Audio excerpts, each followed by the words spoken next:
Let me actually, as a start for today's lecture, explain the second part of this discussion that we started with yesterday. So we did the first part. Now I also want to explain the second part. So I'm gonna just insert something here.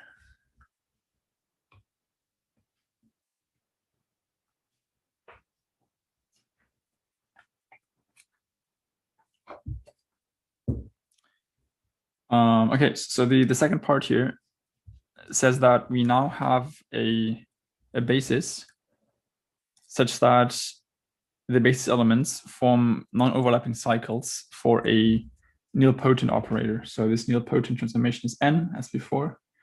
Now we assume that alpha 1, alpha 2, and alpha 3 are cycles of length 1, 2, and 3. So this means that alpha 1 just contains some vector. Alpha 2 contains maybe u1 and u2. And, well, let me be more specific, n u1 and u2. So this is generated by u2.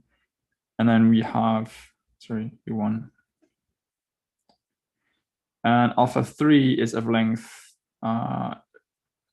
3. So we have some cycle that might be generated by a vector w. W is then taken to nw and then to n squared w. So if you suppose that the union of all these cycles, these vectors, is a basis, then it is clear that n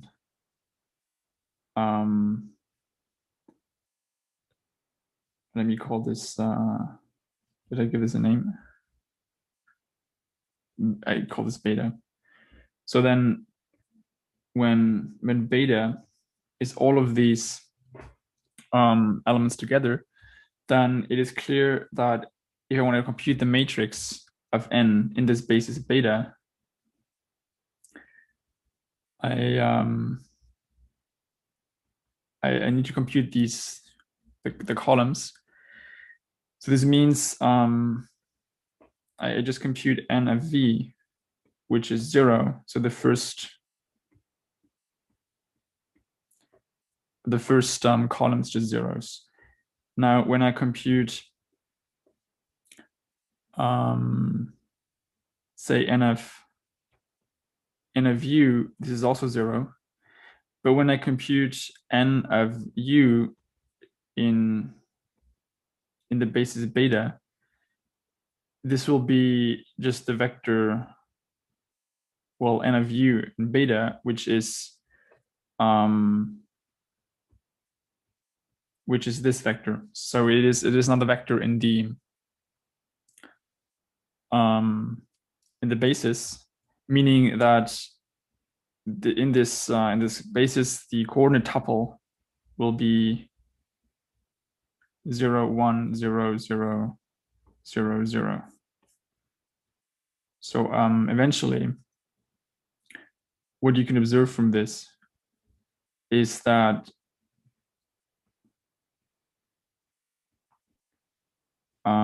we get the matrix containing nilpotent Jordan blocks, where this is the first one. This corresponds to the first cycle. Oh, sorry. This is not.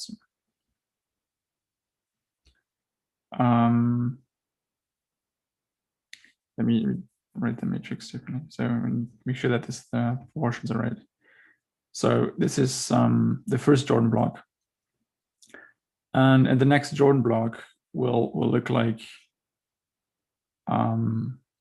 this. Yeah, this is actually just 0 to 1, I suppose.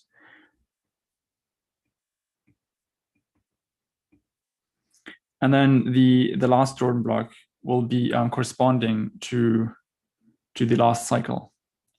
So this means that we get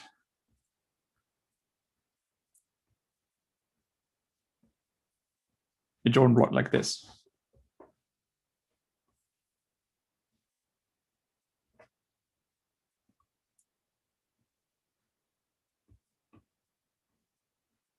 And everything else is going to be 0, everything that I haven't written here. Let me just verify this computation makes sense. So if I have u in this basis, u is the vector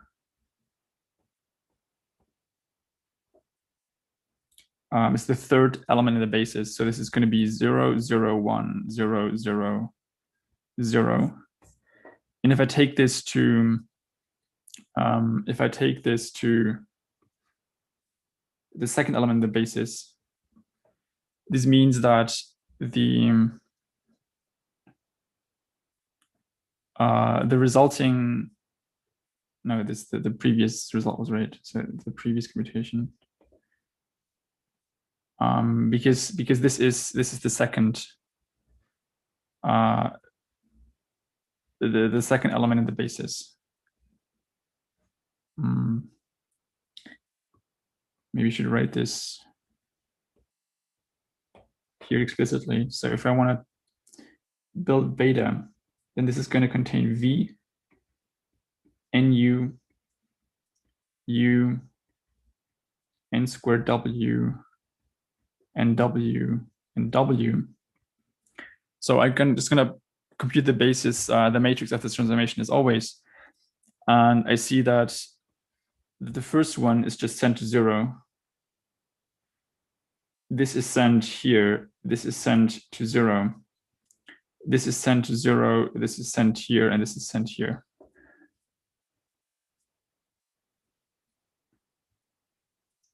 And so you can see that this is exactly, if you do this computation, these are exactly the columns that that you get. So this is the this corresponds to the first cycle, alpha 1. This corresponds to the second cycle, and this corresponds to the third cycle, where each column represents one vector in the cycle, which is sent to the next one. So if you multiply with this column, it raises the entry in this basis vector by 1. And the last one is always sent to 0. Does that make sense? I hope that was not confusing.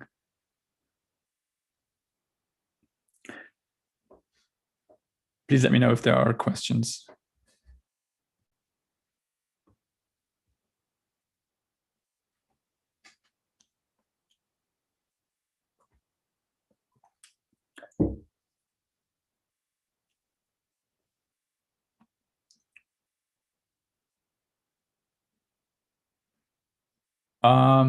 Yes, we're going to get to that. If they have the same Jordan form,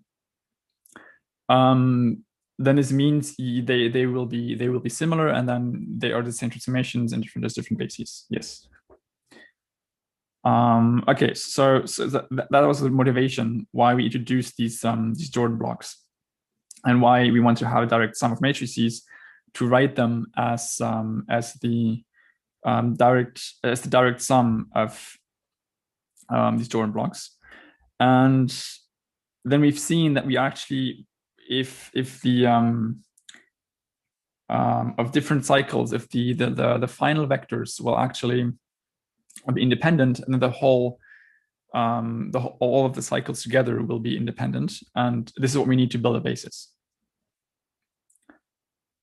So this was the theorem that we ended with yesterday. And it says that, well, we can always build such a canonical basis. So we're always able to find enough cycles which are all linearly independent such that they together constitute a basis.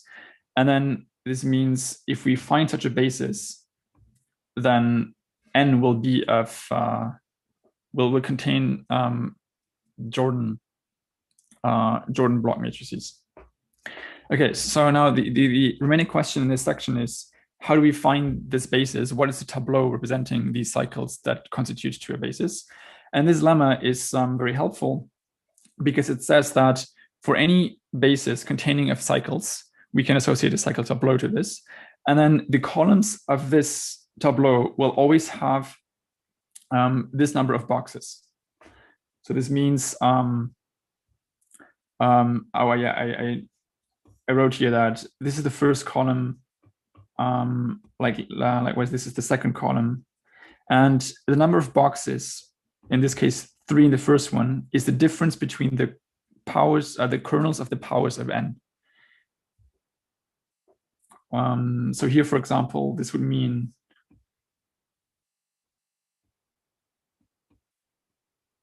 if I wanted to get this tableau, the transformation would have to satisfy that the dimension of the kernel of n is equal to 3, and the dimension of the kernel of n squared would have to be 5, so that the difference between 5 and 3 is the number of boxes in the second column. And then I would have to have the dimension of the kernel of n3 to be 7. Then I would get the difference here. I would get that the difference here is, well, from 0 to 3, it's 3, it's 2, and it's 2 here. And this is exactly why there are 3 boxes here. There are 2 boxes here. And there are 2 boxes here. And the number of total boxes, of course, will correspond to the dimension of the vector space. All right, so let's have a discussion about this example, and I want you to draw for this nilpotent transformation this cycle tableau.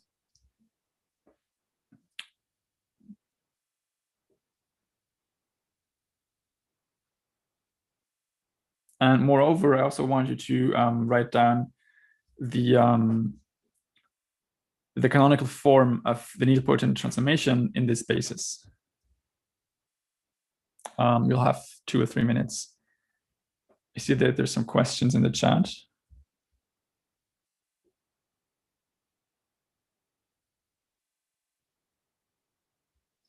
Right, Aditya asked what happens to n to the 3 of w. Well, if n to the 3w was non-zero, then this cycle would be longer. So there would be another element here. So we only stop the cycles if the next one is 0.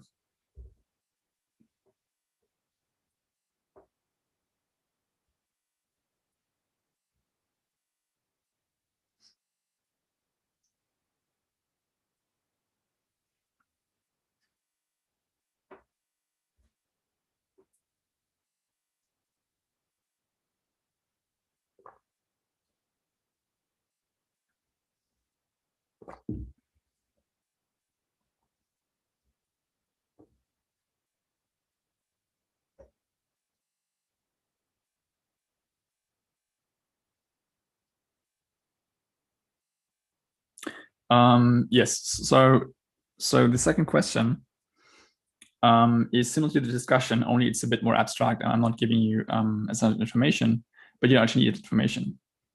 So if you know that there is a basis by this theorem, and this lemma tells you how to compute the tableau shape, the form of the tableau of this basis, then this is all you need to know to figure out what lengths the cycles have of this basis that make up this basis.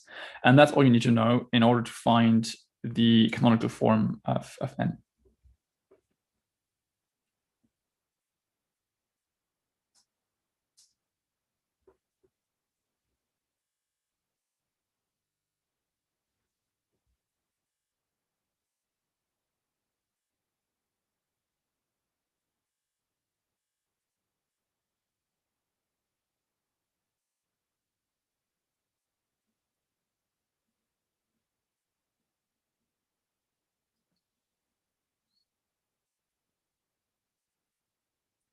So anyone have an idea what the answer is?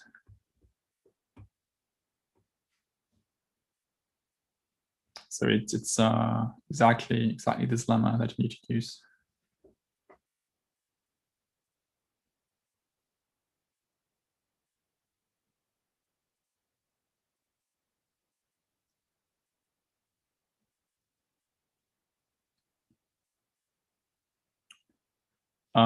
Right. So Adrian wrote in the chat the number of rows, and we can just copy this down. So you just write 4 boxes, and then 3 boxes in the second row,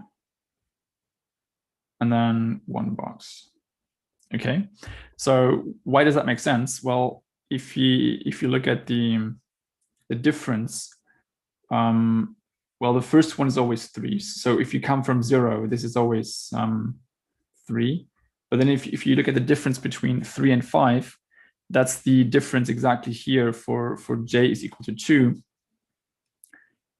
So this means for j equals to 2, we have two boxes. So this means there's exactly 2 boxes here, and there's 3 boxes here for this 3. And the difference between the kernels of n squared and n to the 3 is again 2. This is why we have 2 boxes here. And then lastly, we have just a difference of 1 between for j is equal to 4, meaning that we have 1 box in column 1, 2, 3, 4. And the so the lemma is really powerful because this is all we need to know to find that every canonical basis has to have 3 cycles. It's made up of 3 cycles. And now that we've found the shape of this tableau, we're going to focus on rows, not columns anymore. The columns is just important to find the shape. And now that we have that, we can say that this corresponds to cycle alpha 1, the cycle alpha 2, and the cycle alpha 3. And by the theorem 6.2.8, there is some basis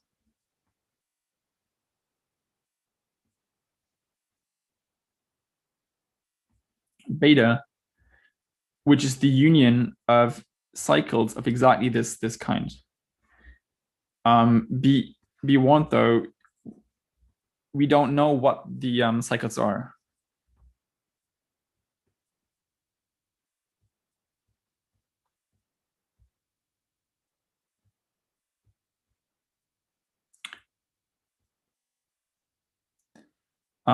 Alpha 1, alpha 2, and alpha 3 contain. All we know is that there is such a basis, but not which one it is. It's very typical that sometimes in math you get an existence result, but it's not constructive. It just says it has to exist. And I don't want to prove this theorem, and you can look in the book where they prove it. But now to the second question, do we actually need to know what alpha 1, alpha 2, and alpha 3 contain? Do we need to know the vectors specifically? Or is this information provided enough to find the canonical form?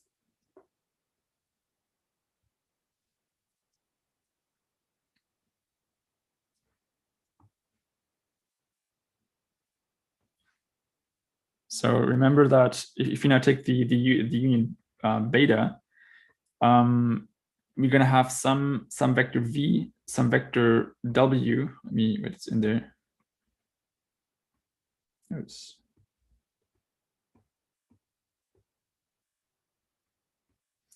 Maybe some vector u in here.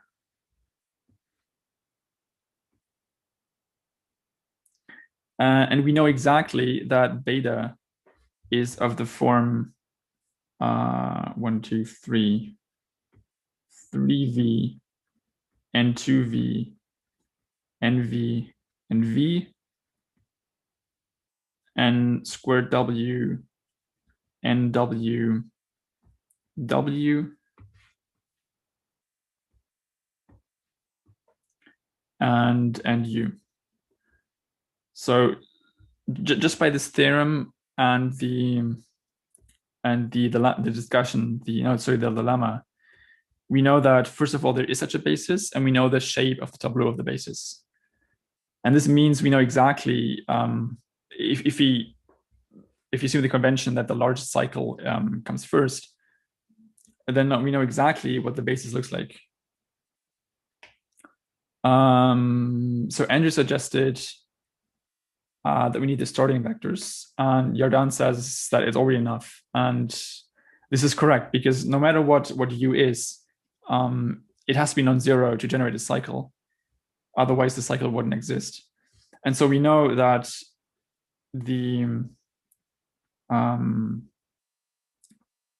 that this transformation in the basis beta will contain a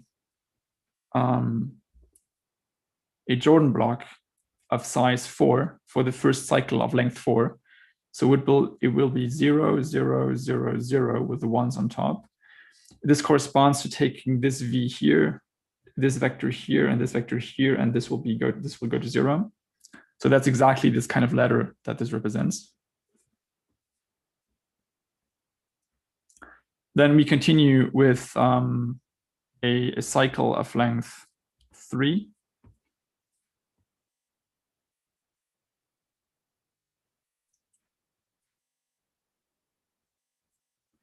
And then we just have a cycle of length 0. So a Jordan block of length 0. And this means that no matter what the basis is, as long as it is a canonical basis, the matrix of n in this basis will be this. Yes, exactly. So Adrian said that no matter what u, v, and w is, as long as they satisfy the condition of generating a cycle of the right length, and as long as they're non-zero, then this will be the form. And this corollary is now follows now from this lemma that because the lemma tells us exactly the shape of the tableau, no matter what the basis is, the canonical form. So the canonical form, remember that this is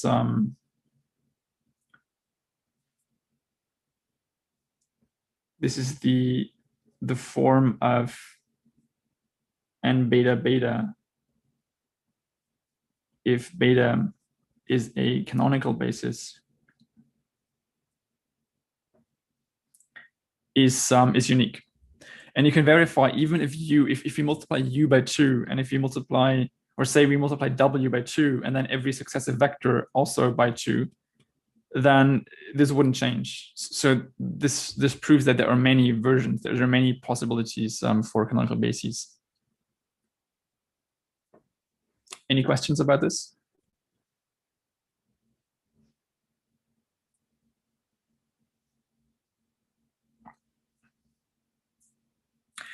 Yes, exactly. So at the end of every Jordan block, this is a 0, this is a row of zeros, and this is a 0, column. And that corresponds to these vectors, the end of every cycle. So if you think about the whole basis made of like partitions, which are cycles, then the last element in this partition, in this cycle, will always be set to 0. And so for that, we need a 0 column. And the ones between that are just above the diagonal to send the jth base element to the j plus first element, or the j minus first in this case. So these ones correspond to these ladder operations, these left shift operations, and the zeros correspond to sending the last one to 0. And this one is immediately sent to 0. Okay, perfect. Then let's continue, and let's actually end this section with a hands-on example. But because the time is already working against me, let me just explain this, and we'll have a similar discussion in the beginning of the new set of slides. So first of all, the discussion is about the second derivative operator. So the transformation that takes polynomial to its second derivative on the space of all polynomials of degree 3.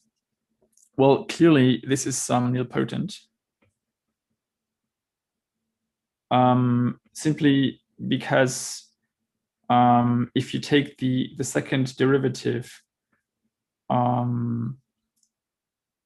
just 2 times, then this will be 0 on P3C. So next we would like to find a matrix. So we start with the canonical basis. So alpha is just the basis 1 x squared x3. And in this basis, we know that the second derivative, well, what does it look like? I'm just gonna claim that this is, just write down the diagonal, 0, 0, 0, 0. And we can verify that it sends x to the 3. So d by dx squared of x to the 3 is equal to 6x. And d by dx squared of x squared is equal to 2. So and everything else is 0. X and 1 just vanish. So from this information, you can fill in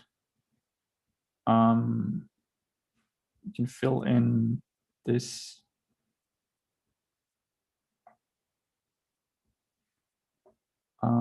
Does this look right? I believe this is correct.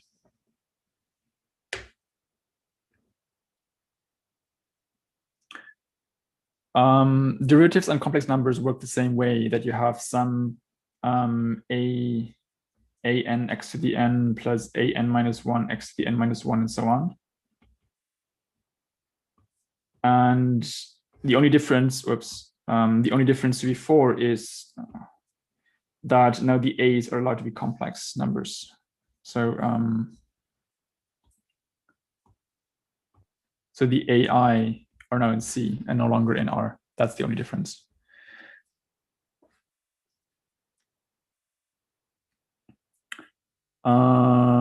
Okay, yeah, I think this looks good. So now what we need to do is we need to find the tableau. That's the next step.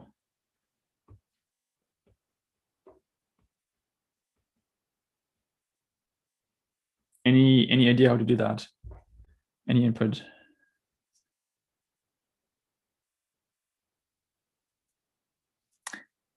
Well, the first step is we need to have the powers of the transformation. So this means that the matrix, well, what we need is we need the kernel of d by dx squared, which is just t, and then we need the kernel of d by dx squared. So this corresponds to n and n to the 2 and n and so on, n to the j, but we can sub it n to the 2 because this is already 0.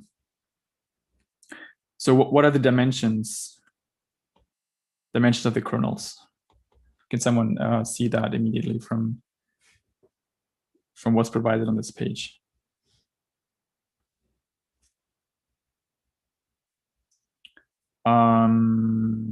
This is 2, yes, because the first two, these are zeros. Yes, the second one is 4, and the reason is well, if this is 0,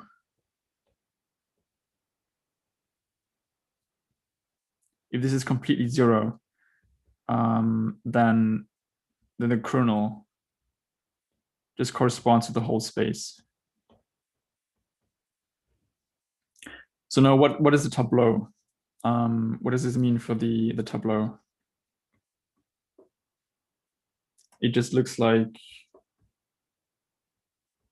this, because the difference is 2, and if we start with 2, we have also 2. So this means there's some basis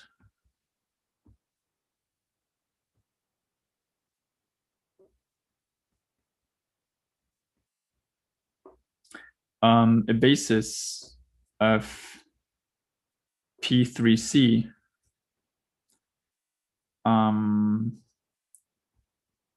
the form beta is equal to alpha 1 union alpha 2.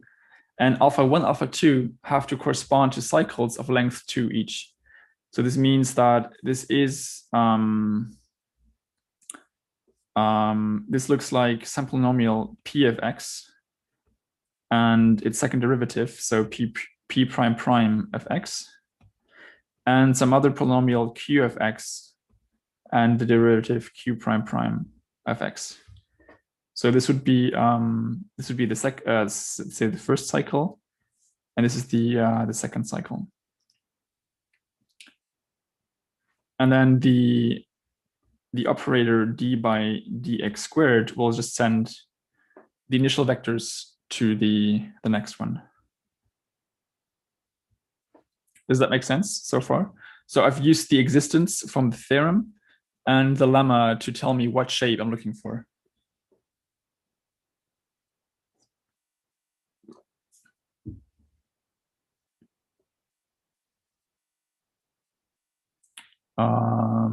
The initial matrix. You mean this one? I used the algorithm that I explained when we talked about the matrix for transformation. So this means I just computed the columns. So I did not go into detail here. This is the vector 2, 0, 0, 0. Sorry, only 4 zeros, 4 entries. And this is the vector 0, 6, 0, 0. Because in this basis, well, in the basis alpha,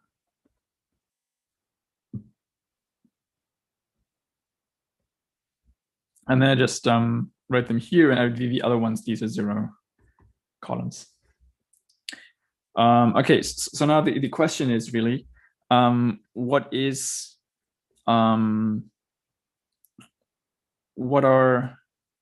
these cycles? And now the discussion that we had comes in handy, because we need to find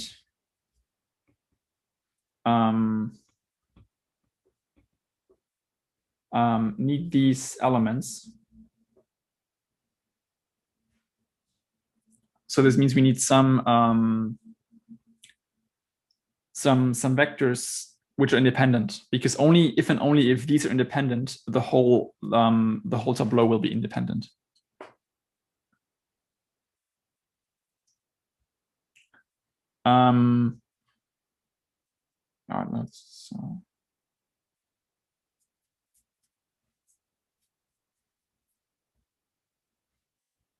Okay, so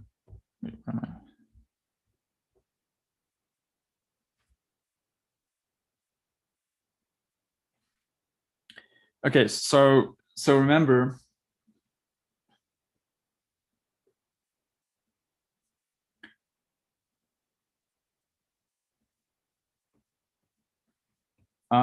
that this element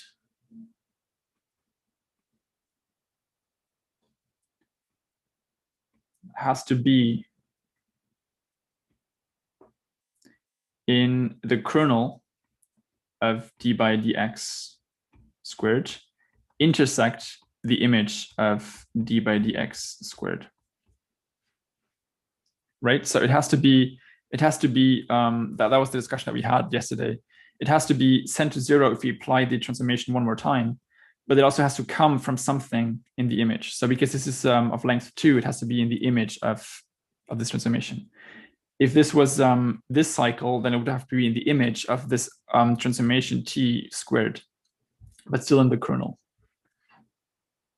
So this is now the hands-on way of how to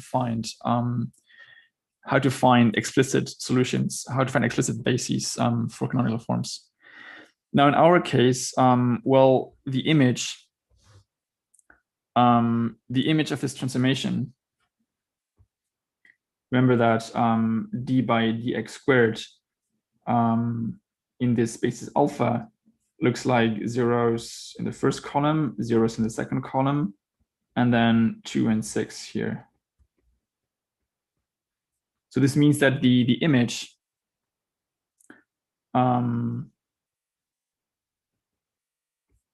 of this is just the vectors e2. Sorry, no, e1. Use 1 and x. So the image, no matter what vector you multiply with this matrix, the only non-zero entries in the resulting vector will be in the first two entries, and they correspond to 1 and x. So the image of this operator is exactly 1 and x. And this makes some sense intuitively because there's no polynomial in P3C such that the second derivative is x squared or x3. That's just not possible. And I'm probably overusing here abstract concepts, but in general, if it's not as intuitive as in this example where you have actual polynomials and you can see that these kind of vectors are not in the image, then you actually need to work abstractly. So this means we need to have actually both these elements have to be in the image and in the kernel, and they have to be independent. So this means we can just take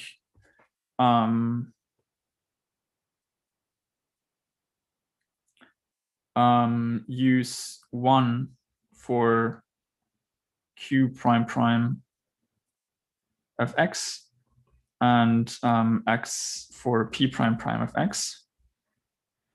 And then this means we need to solve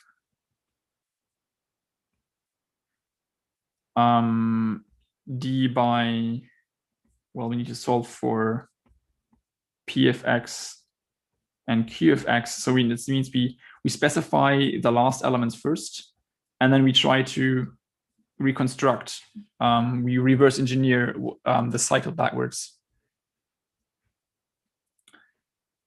So this means that, d by dx squared of q will be q prime prime, which is 1. This just implies that we can take x squared over 2. And when we want to solve d by dx squared of p, we want to get x. So this means that this was q of x, and p of x is equal to this is equal to x to the 3 over 6. Okay, so now we found the canonical basis.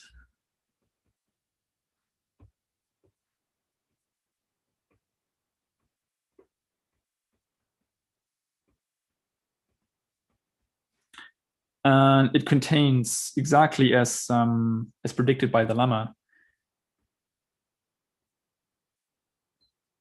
It contains 2 cycles. It contains the cycle alpha 1 and the cycle alpha 2.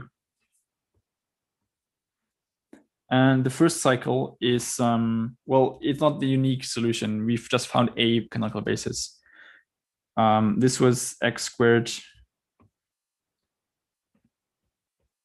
over 2 and 1. And the other cycle consists of x to the 3 over 6 and x.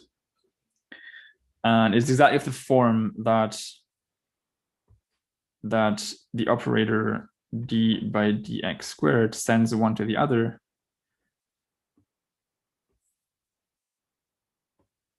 And then after that, the last element will just be sent to 0. So this means that, in fact, d by dx squared in this basis, beta, will have what form? So can anyone tell me how many how many zeros and how many ones are in there, and where are the ones placed? Or what are the Jordan blocks?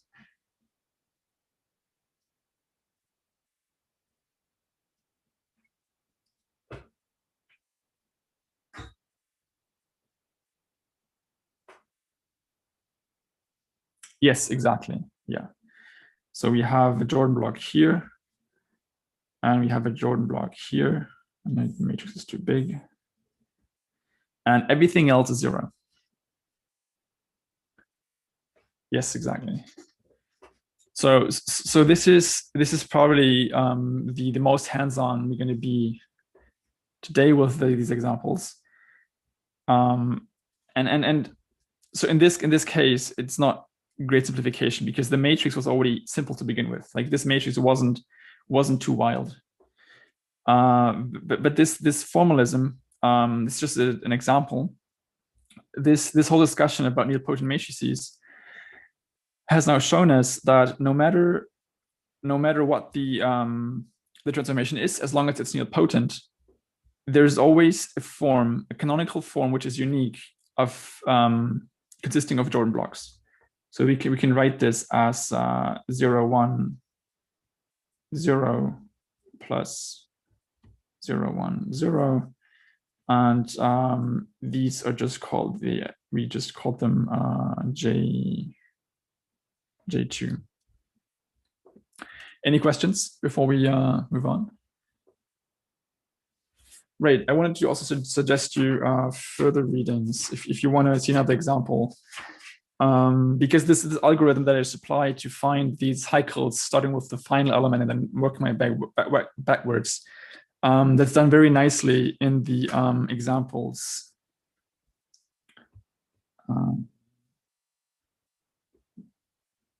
Read example 6.2.12 book. So these examples, they do exactly what we did here, just with different, with more intricate arguments. You mean this matrix and this matrix? Yes, that's a good question. So let me maybe just end here with a remark.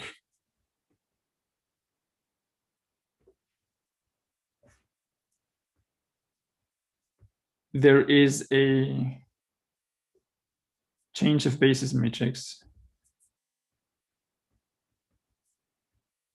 alpha to beta. I call this beta, and the canonical basis was alpha. Sorry, the standard basis, such that Q times such that T beta is equal to Q T alpha Q inverse, which is always the case when you have change of basis. And then so here, this means that this matrix 0, 0, 1, 0, 0, 1 is similar to the matrix of the zeros and just the 2 and the 6 here. And you can actually you can try to find the matrix Q that delivers this similarity. But that's a good question. We're going to have a discussion that's relating to this later. Okay, so any other questions? I don't know why time is always against me.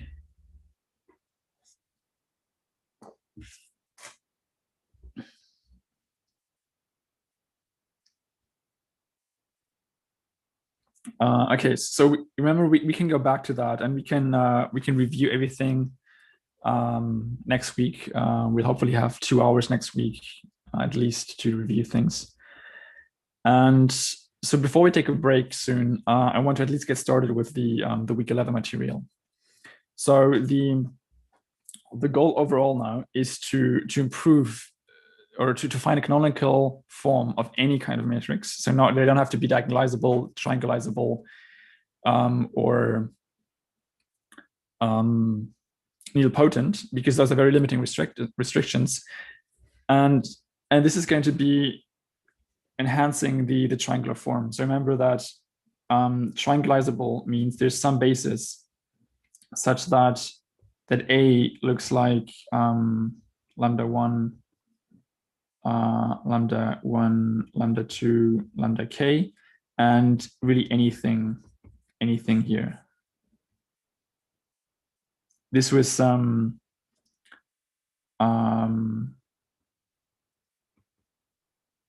this was from a corollary, which was, I think, 6.1.11. Yes, 6.1.11.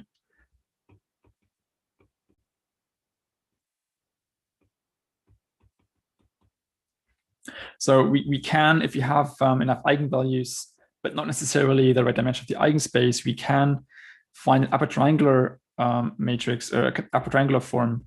But there's a lot of things going on the top right. So this is very uncontrolled. And today we're going to start controlling this area. Okay, so let's start with this discussion before the break. Suppose now we have a very similar operator with the one that we just ended with. So it's basically the second derivative, but we also add to this the identity. So we have now p prime prime plus p. I want you to compute the eigenvalues of t. Then to answer whether t minus I, so this really should be identity, is nilpotent. And then you're gonna find that this n is something we've already seen. And to answer what is the nilpotent form of this, find a basis for this nilpotent matrix, and then compute t in the same canonical basis. Yeah, I'll just gonna give you time until the break, and then I'll resolve it before the break. Any questions about the discussion content? Does the statement make sense?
Anyone who has an idea is welcome to just start explaining this.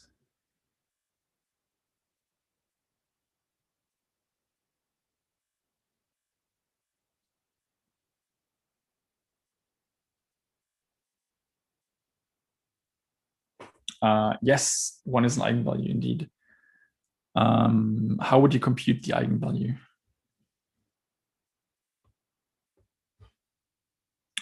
Yes, exactly. So for one, we just choose any basis.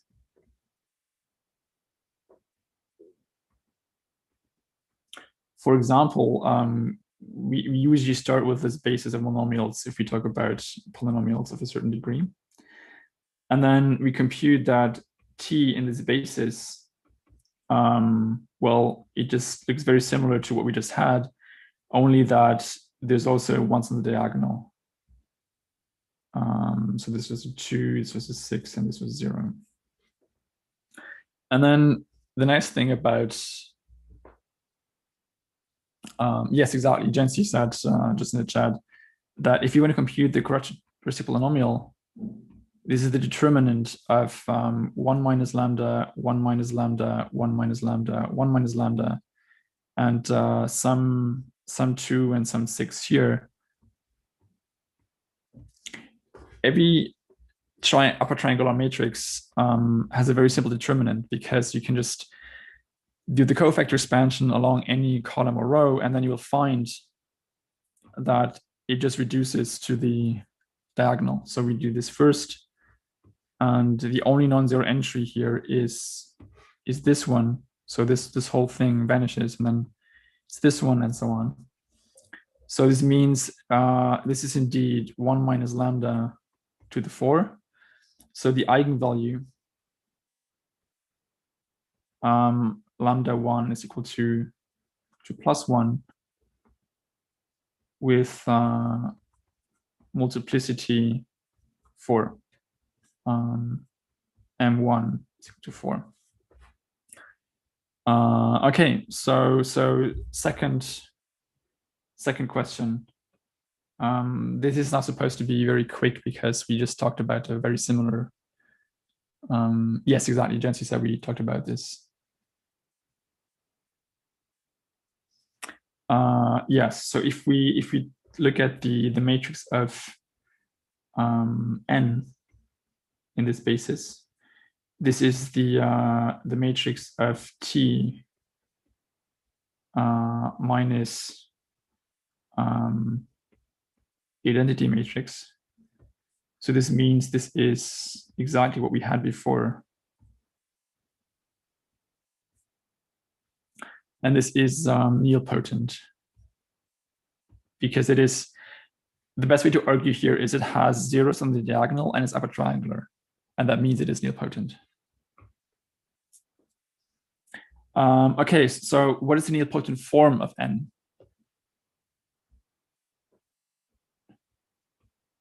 Well, we just did that. So let's write this down. So in the basis, actually we can do 3 and 4 together. I don't want to call this alpha now, I'm going to call this beta. So for canonical basis, beta, we know that this beta this n looks like 0, 0, 1, 0, 0, 1.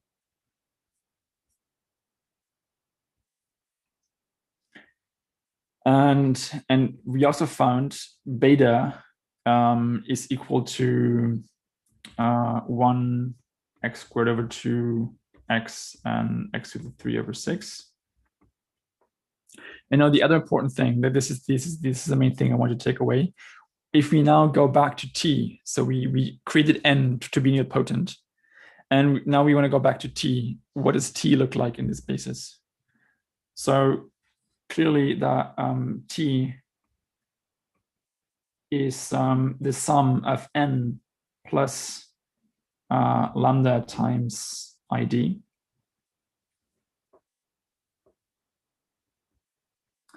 So this means, in particular, the matrix of t in this basis, in any basis, particularly in this basis, is the matrix of n in this basis, which is its canonical basis. So this will be the canonical form, the nilpotent canonical form. And then we just add lambda times id in this basis. But the nice thing is, this is canonical. And this is always just lambda for any basis.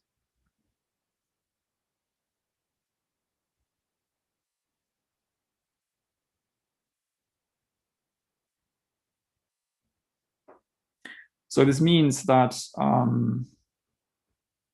T beta beta will look like once on the diagonal, and then one, no, sorry, this is not a one, 0, 1, and zeros. So before we take a break now, let me just really stress this idea, what just happened. So because there's just one eigenvalue of this transformation, we are able to just take away the diagonal and get something nilpotent. Now, because it's nilpotent, this was the whole deal in the last section, we're able to find a canonical basis so that the nilpotent part is nice. And then when we add back the eigenvalues, which is just the identity transformation multiplied with the eigenvalue, we have two parts, as you can see down here. We have nilpotent part, which was made look nice in this particular basis. And we have the eigenvalue part, the identity transformation, which is nice in every basis. So it doesn't matter what beta is for this part, but it matters for this part. So this means we can find a basis beta such that they're convenient for both summons, so that both look nice. And when we add them together, we can see now that there is this there are these nilpotent Jordan blocks, except that the diagonal is not 0 but occupied with lambda, the eigenvalue. So so this is what I want to introduce after the break. Actually, let me just write this down, and then we'll take a break. So the Jordan block, the nilpotent Jordan block, had zeros on the diagonal, and the ones just on top. And now I want to define. This should be k. Sorry. This is now going to be exactly the same. So jk of lambda is going to be ones on top of the diagonal, except that on the diagonal, we're not going to have zeros, but we're going to have lambdas. Everything else is the same. And the reason is that we want to, that we get those by adding, so you could say that this is the usual Jordan block of size k by k. And then we add lambda times 1. And a Jordan matrix is just a direct sum of Jordan blocks. So this means when we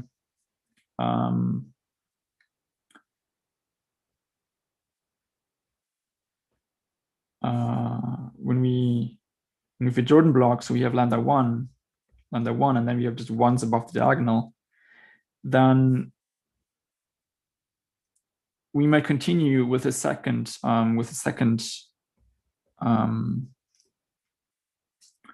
eigenvalue, and we have again ones on the on top, and so on. So this is the general form.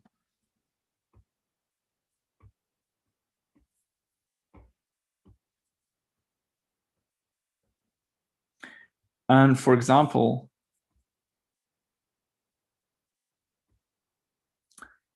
we what would be example? So we could, for example, 3, 3, 1, 2, 2, 2. Then we would have one Jordan block here and one Jordan block here. And so this example is supposed to stress that such a basis can be found by first removing the eigenvalues and then finding the right basis and then putting them back in. So that's a way how we can find a canonical form, a Jordan canonical form. But be warned, so maybe I should find a warning. I should write down a warning here.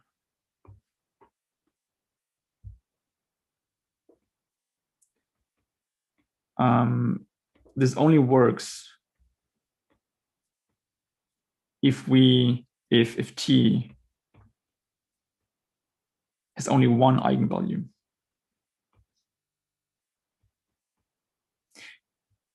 Okay, I'll continue with this after the break. Let's take 5 minutes of 5-minute break, and we'll resume at 15 past.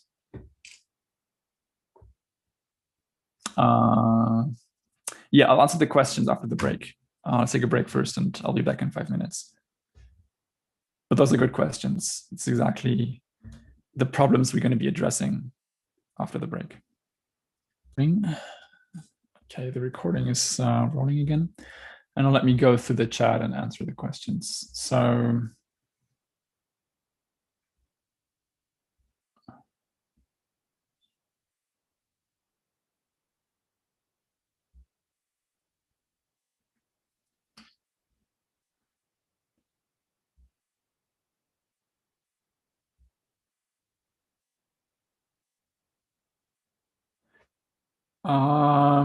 yes. So the first comment that I need to answer is Andrew's question.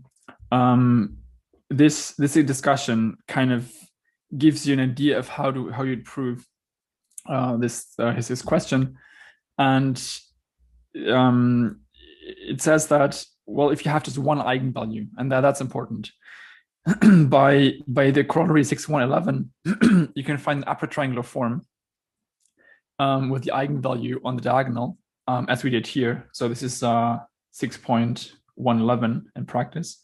And then if you subtract the diagonal, it'll be upper triangular with zeros on the diagonal. So then it will be nilpotent.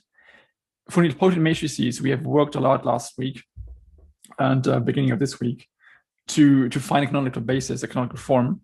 And then you just add back the eigenvalues, and then you have a canonical form for matrices with just one single eigenvalue. Yeah, so you can decompose them into like the diagonal part and the nilpotent part.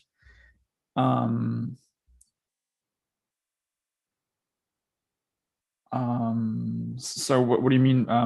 Shishun asked about how do we know that there's just one eigenvalue for each block? Well, we know that the whole summation just has one eigenvalue. So this one,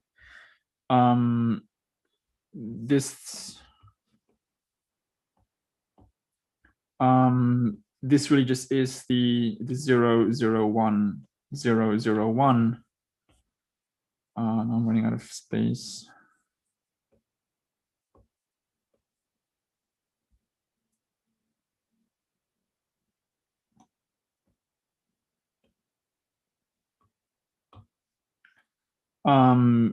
Together with 1, 1, 1, 1.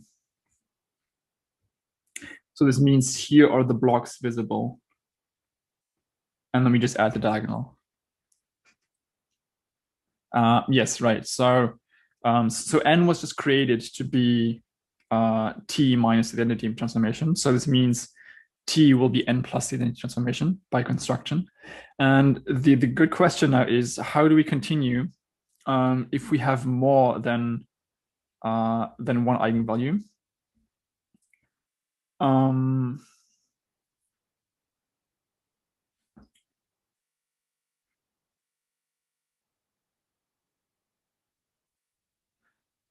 Let me skip this discussion. We can come back to this. Or should we not skip this?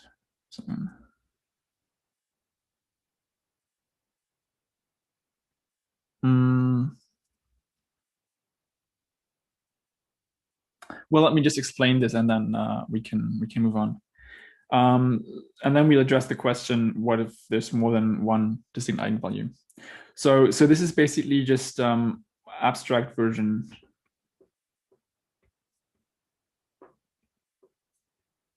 of T of P is equal to P prime prime of X plus P of X. It's the same idea. It's just not an example, but like more abstract. So if we know that there's just one eigenvalue, and we have a dimension 4 vector space, then this means that the course polynomial Ct of lambda will be lambda minus lambda 1 to the 4. And then for the same reason, so now by by corollary 6, 1, 11 in some basis, say alpha, we know that T is of the form lambda 1, and anything here. So this means n, which I want to write as, which I just defined to be T minus lambda 1I,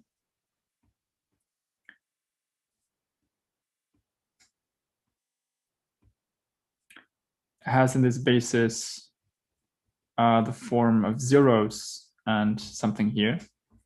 And then this is nilpotent.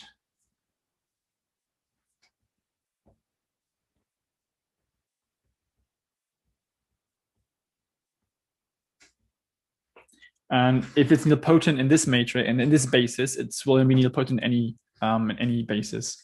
So if you want to check that a transformation is nilpotent, it doesn't matter in which basis you check that the matrix is nilpotent. Okay, so now the third part is actually the interesting part. So we know that we need a new page for this. So we know exactly that the dimension of the kernel of n can be anything. So it can be anything in 1, 2, 3, or 4. Because it can be at most 4 because the whole vector space is limited by dimension 4. Now the dimension of the kernel of n squared has to be something as well, and this is definitely this is greater or equal than the dimension of the kernel of n. So this means this has to be an increasing sequence of numbers, which starts at 1 and ends at 4.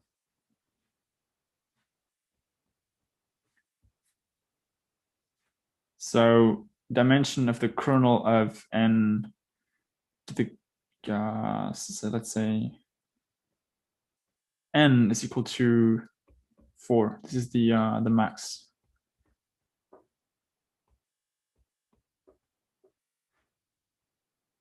And this is greater or equal than 1. Okay, so now the question is, how can we what possibilities are there? So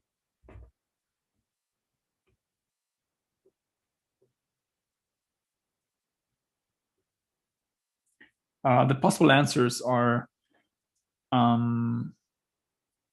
well, it could be 1, 2, 3. Let me make sure. And in this case, let me sort them here.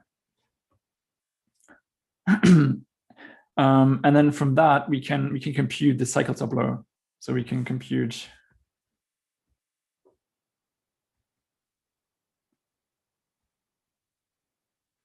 if this was the sequence of the dimensions of the kernels, then we would get a difference of 1, 1, and 1. So we get a cycle tableau, which is of the form just 4 boxes next to each other. You can also have let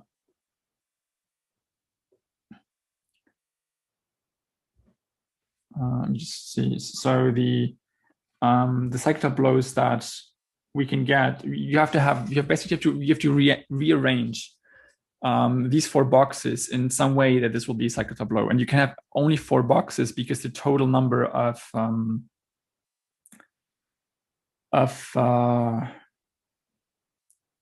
the total dimension of the kernel of can only be can only be 4.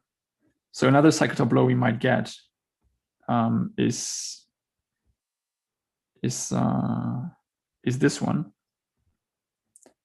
Then we can also get this cycle tableau, and we can get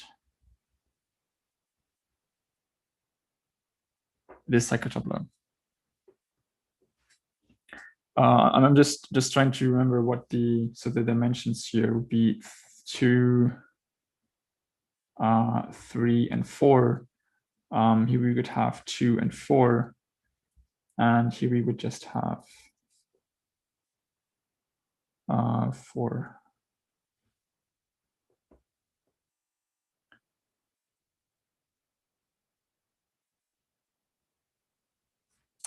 So yeah, this looks a little bit like Tetris. So this means maybe move this more over to the left. And now we can so from this you can read off how many cycles you need in the Jordan in the nilpotent Jordan form. So this means there's just 1 cycle here, there's 2 cycles here, 2 cycles, and 4 cycles. And this means now from this we can compute the nilpotent Jordan form. So in this first example, we would have zeros. We just have 1 big Jordan block of size 4x4. Here we would have a Jordan block of size 3, and then a Jordan block of size 0. Let me indicate this. This would just be 1 giant Jordan block. Here we would have 2 Jordan blocks, both of size 2. And here we would have, well, 4 Jordan blocks of size 1, which is just the 0 matrix.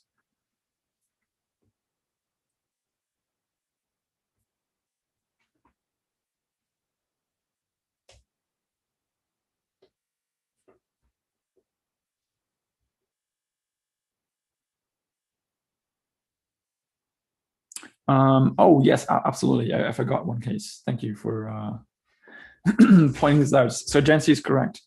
We could also have 3, 4, which means we would have 3 and this. Yeah, absolutely. In this case, we would have 3 cycles, and we would therefore have 0, 0, 1, and 0, 0. Well, here we are just said we have just 4 blocks of size 1. Here we have 1 block of 2 by 2, and then 2 small blocks.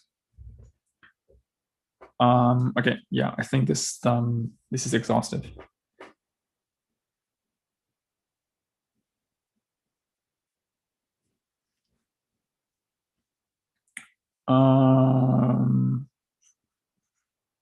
Right, and now, of course, if we wanted to find the Jordan blocks of not n but of t, then we would just insert lambda 1 on the diagonal instead of zeros. But I think that's clear. If there are no more questions, let's now get to the problem. I think June pointed this out. So when we have more than 1 distinct eigenvalues, we can't separate them, this transformation, into a nilpotent part and a diagonal part. But to solve this, I need to first introduce some notation. So when we have an invariant subspace, did we define invariant subspace before? I'm not sure now if we defined invariant subspace. I might have read this so often in the book that, oh, we did. Okay, perfect. So an invariant subspace in V enables us to write T restricted to W. And this means that we just think of of T restricted to W as just a transformation from W to W, and we totally ignore that this is part of V. But this only works if it's invariant. If W was going to V, then we couldn't think about this as a transformation just on W, because the image would be bleeding out of V, out of W. So this invariance is very important. And now the second thing I want to define as a notation is if we have two such invariant subspaces, which together as a direct sum are equal to V, then I can think about first T restricted to the to W1, and I could also think about T restricted to W2.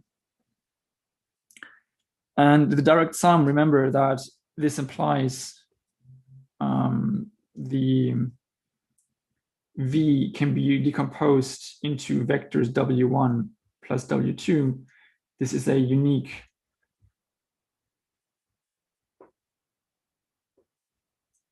decomposition. So that implies then that if I know the restriction of T to W1 and W2, I can reconstruct T on all of V by just saying reconstruct T of V as T restricted to, let me move this over, T restricted to W1 of W1, the W1 part of V, plus T restricted to W2 of the W2 part of V.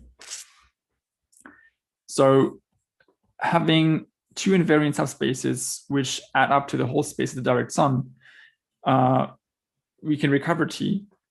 And then moreover, if we have bases alpha and beta for these subspaces, then the nice thing is that in fact the matrix of the transformation T on the whole space will be a matrix direct sum of the matrices representing T.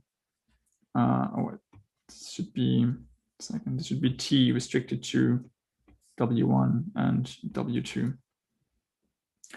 So this means if you have this decomposition, then T gamma gamma looks like, remember that the decomposition, the direct sum of matrices was defined as a block matrix, as a matrix with containing blocks. So this will be T at omega 1 alpha alpha. And this will be T restricted to W2 beta beta.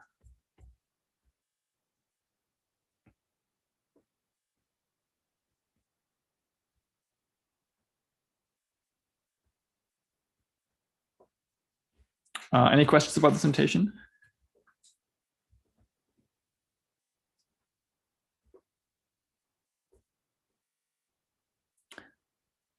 So now this will help us towards our goal in the following sense, that even if T has more than one eigenvalue on the whole space, if we're lucky, and it will turn out to be this case, then we can hope for invariant subspaces such that the restriction of T to these subspaces has in fact only one eigenvalue. And that's the strategy to apply the discussion above to decompose T into an idempotent part and a diagonal part in general. So first we're going to restrict this to subspaces for which there's only one eigenvalue, and then we'll apply this technique. So it's we step by step trying to conquer the entire problem. Now, okay, that's a very good goal, but we have to actually find these subspaces. So what are these? What are these subspaces? It's clear that this will be the answer, but let me just define this. Similar to an eigenspace, we now define a generalized eigenspace. So if we have an eigenvalue lambda of t with some multiplicity m, then we define the generalized eigenspace to this eigenvalue lambda as the kernel of the mth power of t minus lambda I. Recall that the eigenspace was the kernel of t minus lambda I. And now from this, we do make a new definition, which is the kernel of t minus lambda I to the m. And just for convenience, we call the elements which are non-zero in this subspace, we call them generalized eigenvectors.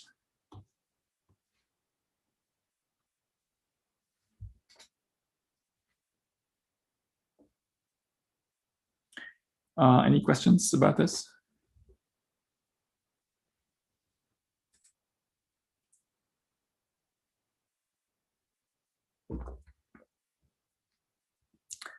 Okay, so let's see how these eigenspaces, these generalized eigenspaces, help us reach the goal.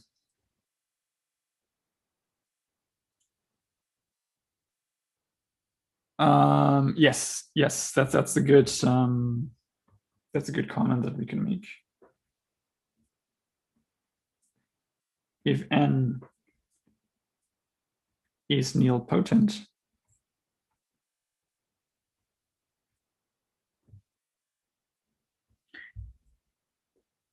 then lambda equals 0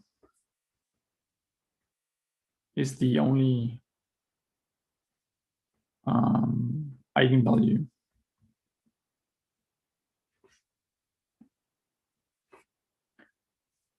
And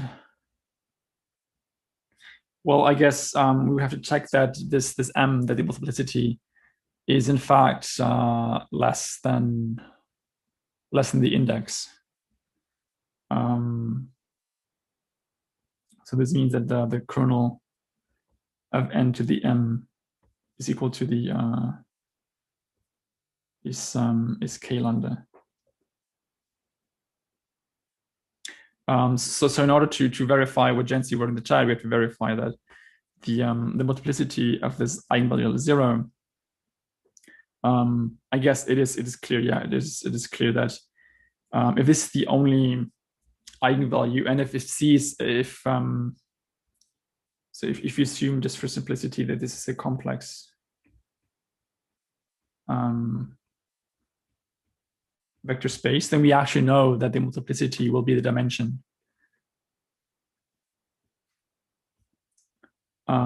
So this thing is this by star. If this is complex, then we know that m lambda is equal to the dimension of v, and then this implies that that k lambda, the generalized eigenspace to lambda equals 0, is equal to the kernel of n to the dimension of v, and this is going to be all of v.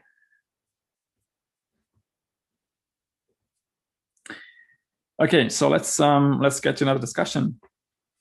And in this, we're going to start to explore how this decomposition in generalized eigenspaces works. So we're going to assume that V is a vector space of dimension 5 with a basis given by just 5 vectors, V1 to V5. And we define the transformation T such that in this basis, it has the form of a direct sum of Jordan blocks. So let me just write this down. We can write this as 2, 2, 1, which is the first block of size 2 by 2. Then we have a block of size 2 with the eigenvalue 3, and then we have another block of size 1.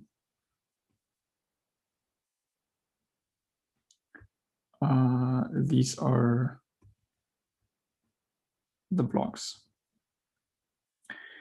And now I want you to answer these questions. This means find the eigenvalues, the eigenspaces, and the generalized eigenspaces, and then answer if this is diagonalizable.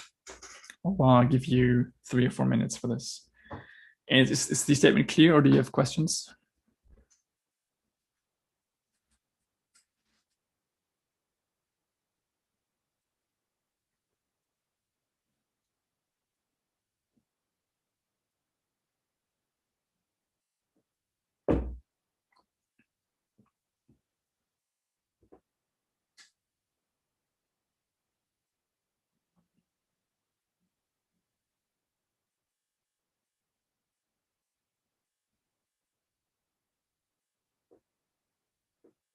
Oh, there was a question by Zach in the chat that I didn't see. So a general eigenvector might not be an eigenvector. That's all I mean, they're just different conditions. Being an eigenvector is much stronger than being a generalized eigenvector. And so the generalized eigenspace is larger than, or can be larger than the eigenspaces, but it always contains the eigenspaces.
Andrew, do you mean in this example or in general? No, this is not true in general.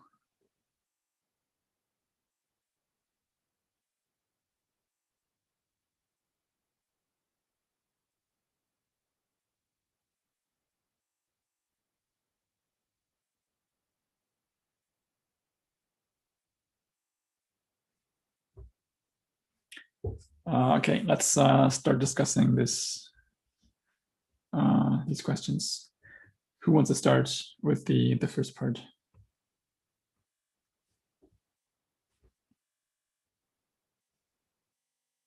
What is CT of lambda?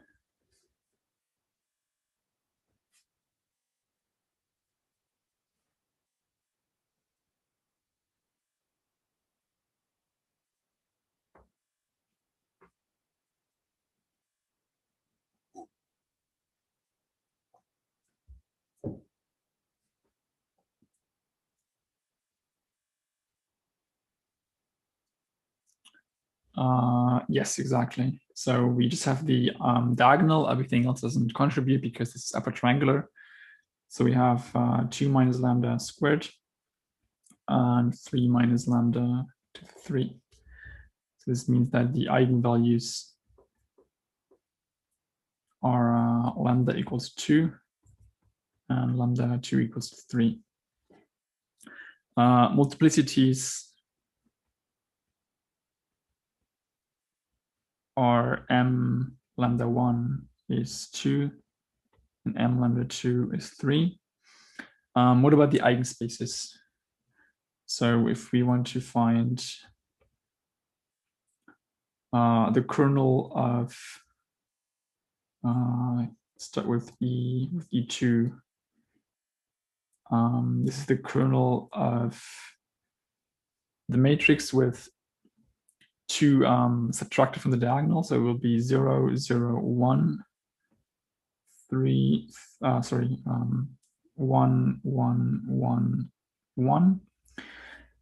Yes, you can see that every column has a non-zero entry, except for the first one. And yes, so the comments in the chat are correct. This is the only way that this can be 0 is if there's something in the, if there's a vector with something in the first entry non-zero. So this will be the span of E1. And what about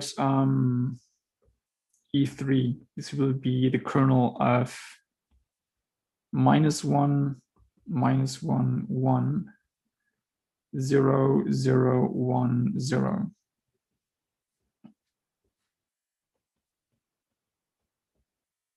So this is also a span of what exactly? Yes, E3 and E5.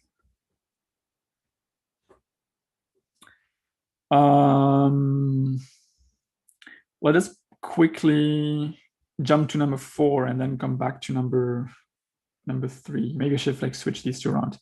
Is T diagonalizable?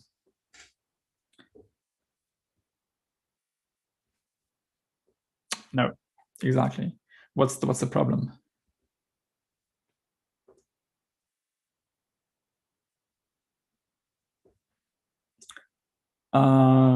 Yes, so we only have if you take the direct sum of all the eigenspaces, we only get a subspace of dimension 3. So it is not equal to the whole vector space. No. So another way to say this is that the dimension of E2 is strictly less than the multiplicity of 2. So it is not diagonalizable. And that was the condition that we found in a theorem. Okay, so there's no way that V is equal to E2 direct sum E3. So now what about the generalized eigenspaces? So K2 is the kernel of what exactly? So it's the kernel of the square of this matrix. Can someone? I mean, does someone know what the square is? This is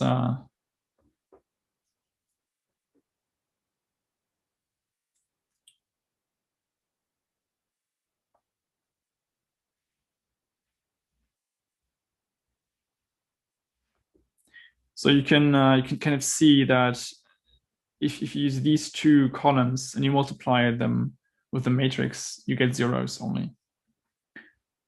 Because these columns as vectors multiplied with the matrix will not have any non-zero contributions. So we know that the first here is going to be 0. Well, and then the diagonal, this will actually remain 1. I believe this is 2 and 1 and 1. So this is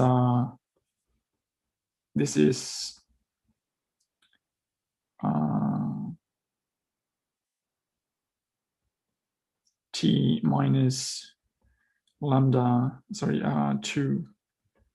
2I squared. So, but the kernel now is what? It is exactly the span of E1 and E2. The answer that that Adrian wrote in the chat is also correct. But if you already have E1, you can neglect the other 1 in the first entry of the second vector. So the span is just this. And now for K3, we need to take the third power of this matrix, which is not as hard as you might think, because there's a lot of 0 entries here. So as soon as you take the second power, this entry is going to go away. You can verify this with more time on your own if you want. And the only thing left will be a -4. So it's going to look like -1, -1.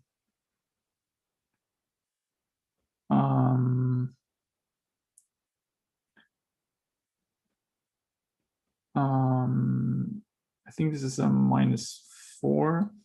But even if this is a different entry, the important part is that everything here will be 0. Let me just check what did I.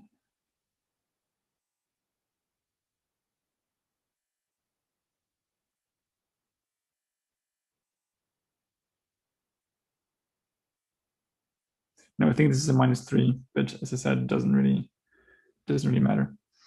The kernel of this is just going to be E3, E4, and E5.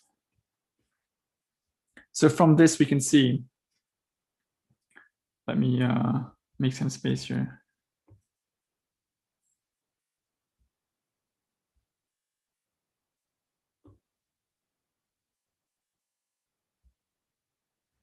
So from this, we see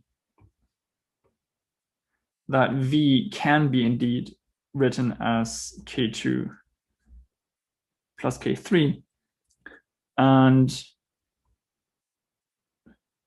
yeah, what else can we see? Well, we're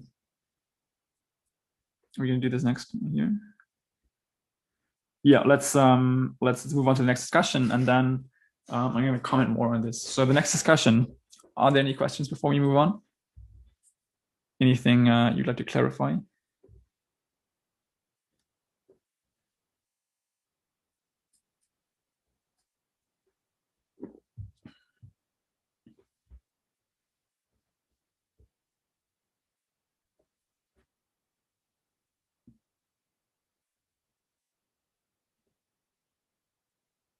So the next discussion is just a continuation of the previous discussion.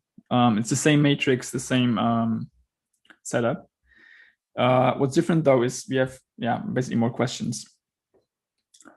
So are the generalized eigenspaces invariant? Let me just give you the answer right away. So remember that T alpha alpha, let me just call this A for convenience. This looked like 2, 2, 1, 3, 3, 3, and 1 there. And then you see if you multiply this with a vector with 5 entries, then because this is a block and this is a block, and inside this space there's just zeros, and there's just zeros. This means that everything that if only the top 2 entries are non-zero, so this means if this is remember that these are non-zero in K2, and these are non-zero if V is in K3. Then you can see that if you multiply this with A, it will remain of the shape that only the first 2 or the last 3 are non-zero. Andrew asked if there should be 3 blocks, and yes, you're technically right. It's the case that the second block is subdivided into, again, 2 blocks. Yeah, we're gonna find out later why exactly. So this already gives us away the second question. So indeed, yes, we can write V as a direct sum of K2 and K3, and T restricted to K2. Well, in the basis, what basis did I say? Alpha. Let's call this now beta 1, or maybe beta 2. Is precisely the first block. So this is 2, 2, 1. Does that make sense? I'm just saying that if you if you have something of the form that only the first two entries are non-zero, so there's something here and something here, and you multiply it with this matrix, then only this block matters. Only this block is actually useful. And this is the same idea that if you have a subspace, then you might as well think of the subspace of dimension 2 as R2. So you can just treat this K2 as, which is isomorphic to a two-dimensional subspace, as R2 or C2 in this case. I didn't specify the field. Likewise, K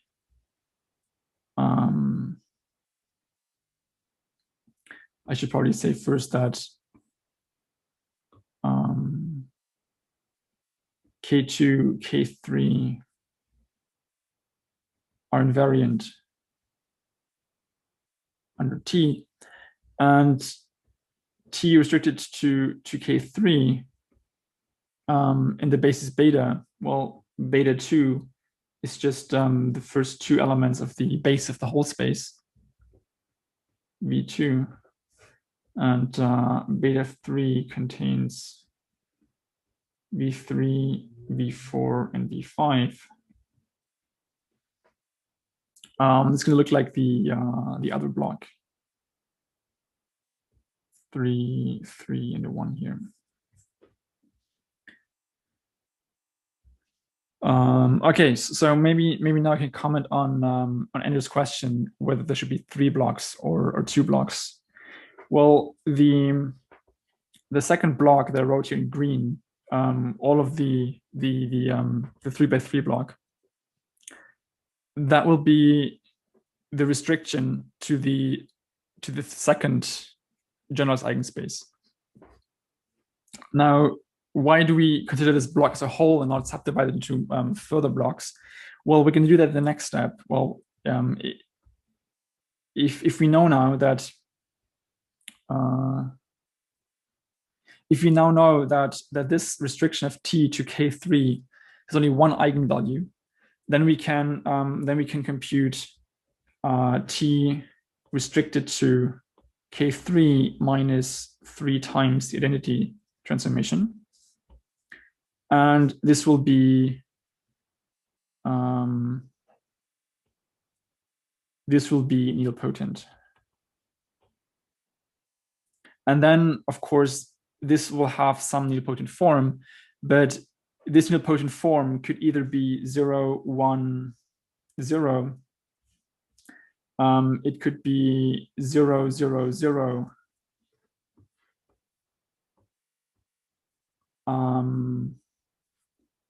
Or it could be 0, 0, 0 with 2 ones. And that we don't know. That depends on the actual matrix. So this means if there's a 1 or not, or if this one even exists here, that depends on the actual example. But oh, I forgot to say something here.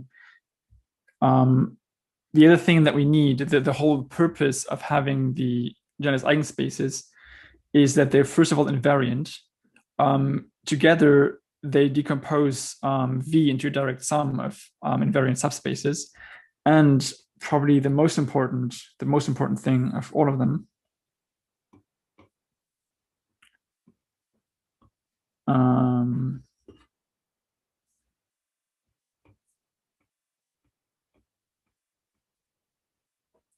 T restricted to K2, T restricted to K3 only has one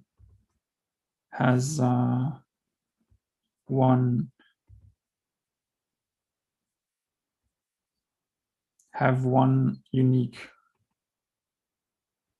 eigenvalue. So you can see that the only eigenvalue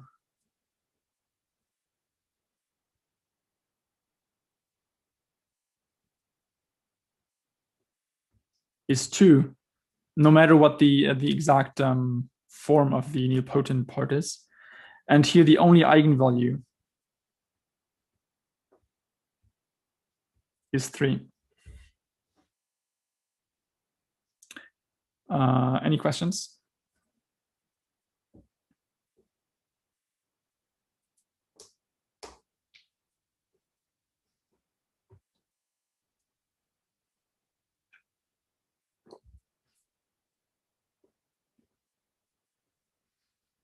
Does that make sense? So do you guys understand the path that we're on, the aim that we're, the goal that we're going towards? This, of course, is just an example. So the next discussion, which we're going to do next week, will show that this kind of pattern that we are able now to find subspaces which are invariant and have just one single eigenvalue is possible in general. And you might have already observed that this form of the matrix is already very particular. So this is already in a very nice form. And the general theory, and this is part of the section 6.3 and 6.4 in the book, is that this is the standard form of a general matrix with enough eigenvalues. That's a condition we always need. But so even if you start from something, from a matrix that doesn't look like this, we can bring it back. We can find a basis, a canonical basis, such that it has this form, that it is the sum, the direct sum of Jordan blocks. So what we're going to start with next week is we're going to abstract away from this. So this was a very concrete example with a particular 5x5 matrix. And next week, we're going to argue abstractly why the definition of k lambda is actually enough abstractly to guarantee that the restriction of t to k lambda has only one eigenvalue. We're going to see why this is nilpotent, and then also why this has to be invariant. And then we're going to move on from here, and eventually we're going to have the theorem. This is the goal for next week to finish this. We want to have a canonical basis, the existence of canonical basis, and we want to be able to say, how do we find this? There's a question.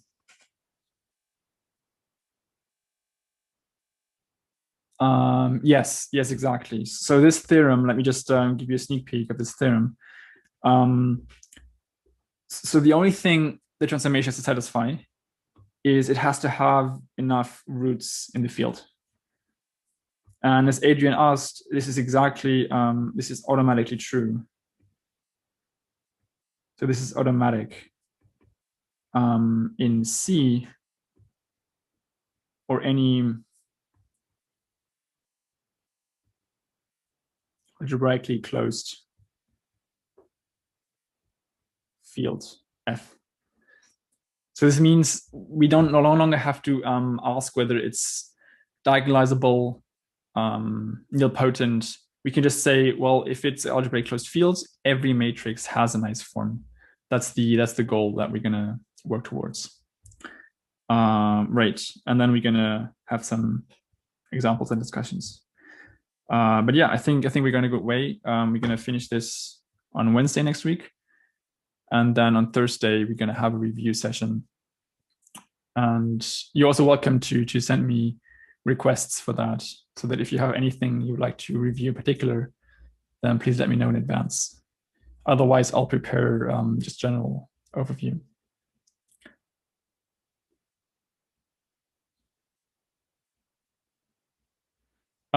Yes. So you can check the syllabus. 6.3 and 6.4 are the last sections we're going to cover.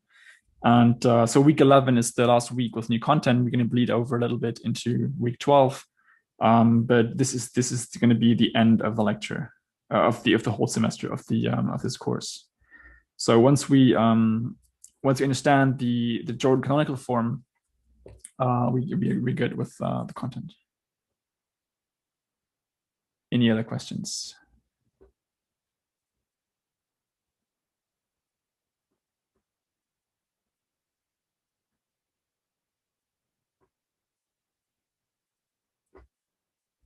Okay, if there are no questions, then I'll stop the recording and you are free to go.